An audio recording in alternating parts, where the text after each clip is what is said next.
everyone, welcome to this week's Compass Point. I've noticed that a certain genre of videos has become quite popular recently.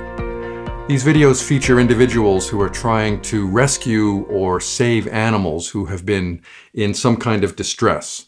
The other day on Facebook, for instance, I saw a video that featured a huge group of seals on a beach. All of them were making their way back into the ocean, but one of the seals had a thick, heavy plastic net wrapped around its neck, which made it very difficult for the seal to move. And so a group of 2 or 3 activists tried to remove the plastic, and they knew just what to do. One of them had a trap that was kind of like a neoprene bodysuit that they were able to get around this seal. It wrapped itself around the body. One of the men pinned the seal to the beach while another unzipped the suit exactly where the plastic netting was located. They could cut away and remove the netting through the suit, and then as soon as they unzipped it completely, the seal was free to go back into the ocean, which was its home. Perhaps some of you remember a video that went viral some years ago that featured a black bear that had tried to eat something out of a bucket and had the bucket get trapped on its head. You perhaps remember seeing how this bear was frantically trying to evade people that were trying to help it, to trap it and get that bucket off of its head.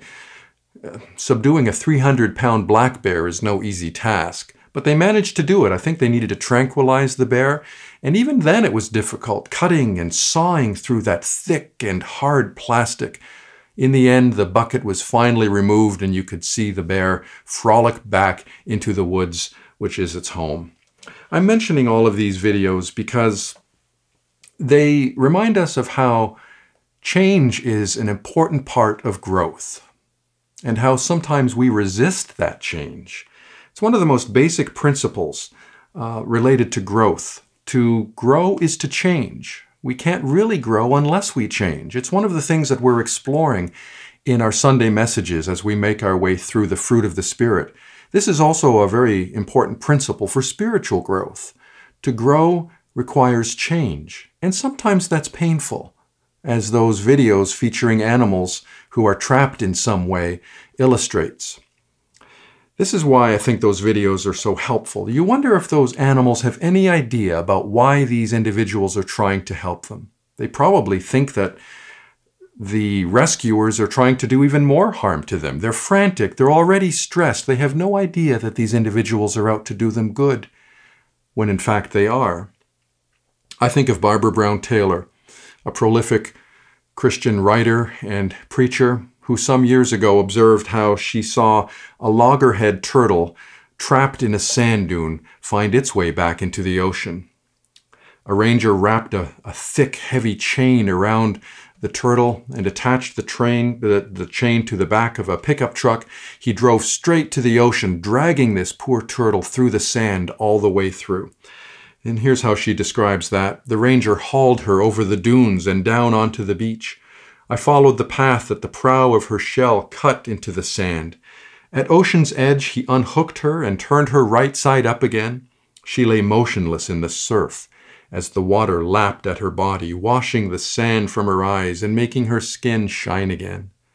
Then a particularly large wave broke over her, and she lifted her head ever so slightly, moving her back legs as she did. As I watched, she revived. Every fresh wave brought her life back to her until one of them made her light enough to find a foothold and push off. Watching her swim slowly away, she observed, and remembering her nightmare ride through the dunes, I noted that it is sometimes hard to tell whether you are being killed or saved by the hands that turn your life upside down. That's an interesting point. It's sometimes hard to tell whether the hands that do us or are intended to do us well are actually trying to save us or kill us. So here's where those videos are quite instructive for us. I'd like to mention just 2 things. First, if it feels as if your life is being turned upside down right now, give it all to God. He can use all of the pain, all of the confusion and disillusionment to accomplish something good. God is in control. He may, in fact, be the one driving the pickup truck so you can be brought back to the ocean, a place where you can thrive and live as never before. It's not as if God wants you or anyone to experience pain.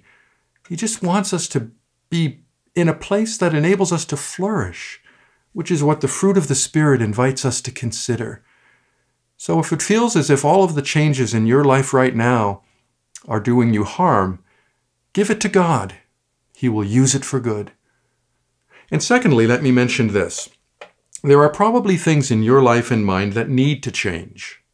I'm thinking about habits or attitudes, patterns of behavior that are harmful to others and in fact even harmful to ourselves in ways that we may not always recognize. We know that we should change, but we resist it, probably because we've gotten comfortable with the way things are. We know how demanding change may be. Some of these changes, the ones we resist, may very well hold incredible promise for us on a spiritual level. We may experience growth and transformation as never before if we will only give into it, which these series of messages that I'm bringing on Sunday mornings invite us to do. I look forward to exploring the fruit of the Spirit further with you this Sunday morning. I hope you'll tune in at 10 o'clock this and every Sunday as we consider what it means for us to grow and to flourish and how change may be a part of that. God is working in and through it all. And as we think about the fruit of the Spirit, we do so thinking about how important it is for us to surrender ourselves more fully into the hands of God and the power of the Spirit that enables us to live perhaps as never before. Thanks so much for watching this video. I encourage you to subscribe to our YouTube channel and to share it with others for whom you think it may be helpful. In the meantime, be well and be blessed.